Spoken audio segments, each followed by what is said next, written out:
Am I the fool for calling my boyfriend naive and privileged? Okay, so I 25 female, am dating this guy, Tony, 21 male. We knew each other as kids but due to our different family situations, he got to leave our town and go off to live somewhere else. Years later we met again and started dating recently. Tony is currently in the process of getting his physics BA at an Ivy League school and frequently brags about this achievement, which is I suppose deserved. He also has a part-time job, which is pretty much entirely for his own luxury expenses. He often makes comments on how it's awesome that almost everyone has the opportunity to advance in life and get a good education, which is just fundamentally untrue. I'm in less of a good financial situation, having had lots of family troubles, which mean I have a lot of financial obligations. Tony has been trying to be supportive, but it often just comes off as patronizing and condescending, with an "I did it, why can't you" kind of attitude. He keeps suggesting different ways to cut expenses on grocery, water bills, electricity, but they're just not feasible. I finally snapped at him yesterday that he couldn't possibly understand what I'm going through, and he started getting angry and saying that he definitely knew how to budget better than I do, which is when I called him naive and privileged. He's never had any family he needs to support, he doesn't know what I'm saying. He looked at me really upset, and said he couldn't believe I'd said that, and then walked out. I feel bad for snapping like that, but it's true. He needs to understand the place of privilege he's coming from. Am I the fool for screaming at my girlfriend for leaving door open and letting all our animals out? Am I the fool? So we had a great morning. I was laying in bed and I get up to grab something and I see the door wide open. We live on third floor apartment. For some context, we have 2 cats and a dog, and the dog was on porch barking and cats were nowhere to be found. I started yelling for her and she didn't respond, so I start freaking out and searching for the cats while yelling for her to come help. I find one cat under stairs in our driveway within a minute, but couldn't find the other cat. I go up on porch and start screaming for her with no response still. She was upstairs changing and came down. The cat was only in driveway and I screamed at her learn to shut the door, because this is the second time in a week she has left it open and the animals have gotten out. She acted like it was no big deal and that I was crazy for being upset about it, but it's not like we live in a residential neighborhood. We live right off an extremely busy main road where cars constantly go 45 to 50 miles per hour. The bottom of stairs are only 10 feet from the road. For some background, I have extreme OCD about doors being closed and locked. I will leave the house and turn back around to make sure they are all locked if I didn't triple check them. It's not healthy and is annoying sometimes, but I genuinely feel like I'm having a panic attack if I don't know if they are 100% locked and closed. Our first fight, 4 years ago, was because she left the outdoor gate open and let my first dog outside accidentally and he almost got out. I feel bad and I hate that I screamed at her, but my biggest fear is our animals getting out because of the main road and other variables that could happen.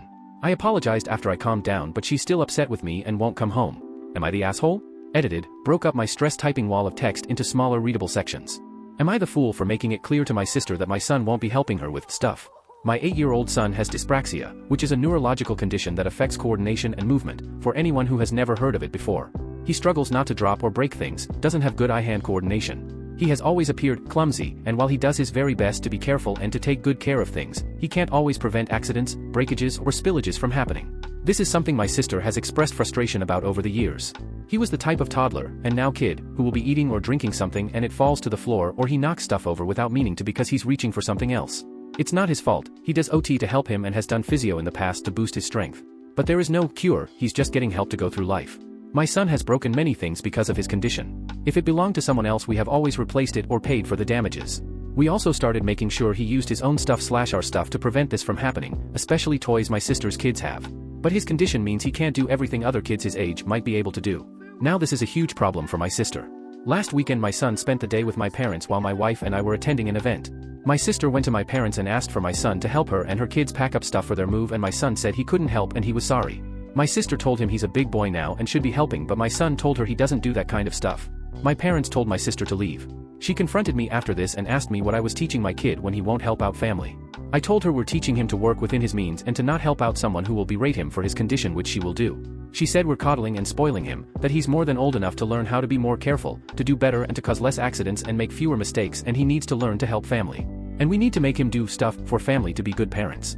I told her my son will never help her with stuff because she lacks the compassion and understanding that his efforts would require. Her response was that it was an asshole thing to say, that he wouldn't help specifically her and that she's still his aunt and my sister and I'm supposed to be her brother.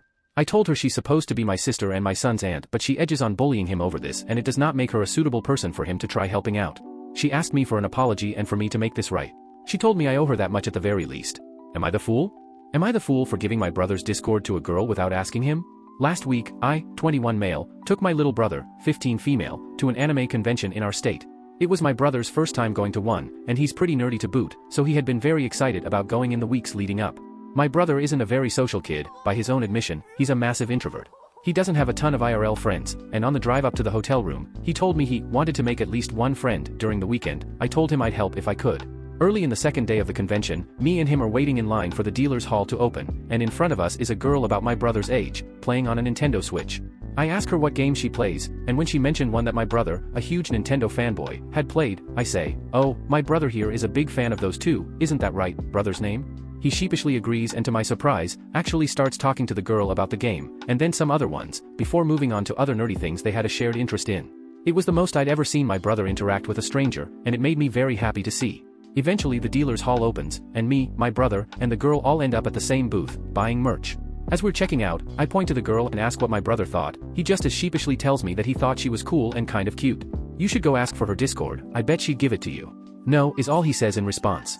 When I press him on why, he says he's nervous about coming off as creepy, and besides, what if she says no? I tell him that as long as he isn't approaching her in a creepy way, then he probably doesn't have to worry about that, and if she says no, then she says no.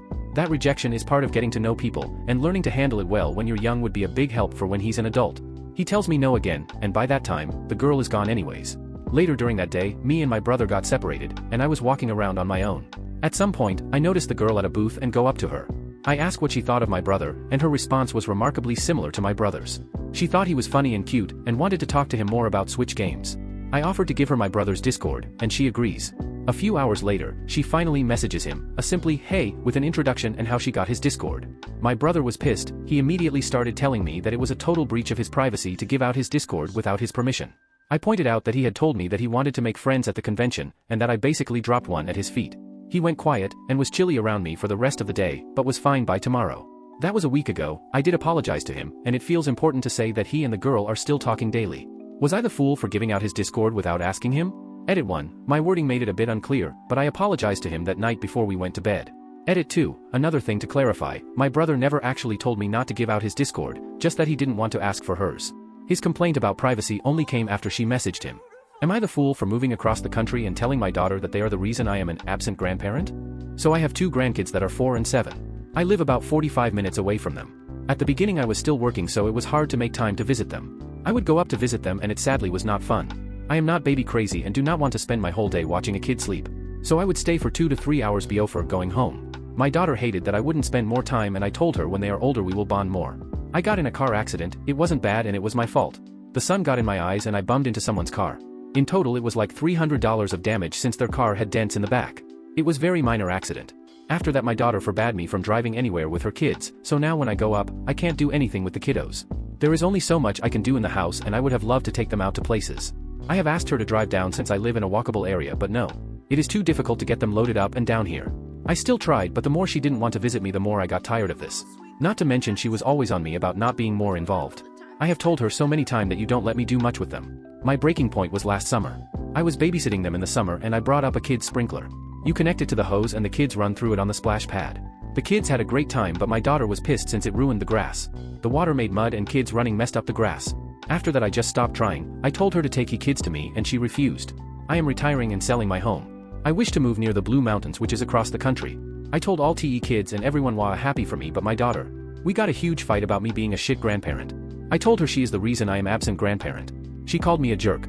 Am I the fool? Dude told me not to stop my stroller near his driveway. I'm peacefully walking with my prec son who is biking and my infant is in the stroller. We walk our neighborhood daily, super family friendly. People are walking here all day every day. I bring a double stroller in case my son gets tired of biking. We are walking along a very quiet street when a white truck passes us and turns around to park facing us. I'm just minding my business. The guy, mid-30s, very clean cut, cartoony Avengers shirt on, stays in his truck. I notice. My son is whining, asking me to help put his stuffed animal in the cup holder of his bike. I put the brake on the stroller and still have the strap around my wrist. I turn around and quickly stuff Fox in there. Took maybe 3 seconds. As I'm turning around and letting up the brake, the guy is opening the door to call the 8 feet away that I shouldn't park your stroller there. She is going to be coming home soon and I don't want her to hit your baby. I look and I'm at a part of the sidewalk that intersects past a driveway. Pretty standard neighborhood stuff. There were no cars on the road. None audible anywhere near us. I was kind of caught off guard because the whole thing was so quick and it was preposterous to think I would have left my baby parked there to be hit by a car that wasn't even there. It was also silly to think that someone was going to come speeding so fast down a residential loop and pull into their own driveway so fast they wouldn't see a huge double stroller and a person standing there. And it was barely 3 seconds. I replied, I think we are all set, with a little smile. He grimaced at me and said, well, I wouldn't want something to happen or someone to get hurt. I probably should have just pacified him with a thank you, but I said, I'm a vigilant mother. Thank you. He couldn't leave it alone either and snarked back, oh, I'm sure you are. It was just so odd and got under my skin. It all seemed so passive-aggressive and contrived from the start. Of course my adorable child chimes in that he likes the guy's shirt and asks him what is on it. The guy ignores him, opens his car door, takes, or pretends to take, a call, and closes the door. The whole way down the street I looked to see if another car came quickly and no other cars came. Should I have just said thanks and just left the unnecessary comment alone? Aita? I feel a little creeped out by this person now. TLDR, guy implied I was being unsafe by pausing my stroller in a driveway for 3 seconds when his parked car was the only one around. Edit, prec equals pre-kindergarten, 3 to 4, edit after some excellent comments that really had me thinking either way. I realized that I stopped in the darn driveway because if I had waited until after the driveway I would have been standing right next to the dude who just turned around and parked facing me and stayed in his car watching me as I walked down the road. As I put it all together now I think I was trying to stay in open view. My kid was whining about Fox and not wanting to go forward and it felt like the best way to just hustle us along. I feel generally safe in this neighborhood so this was just a good reminder of some other safety concerns to keep in mind. Thanks for the thoughtful comments.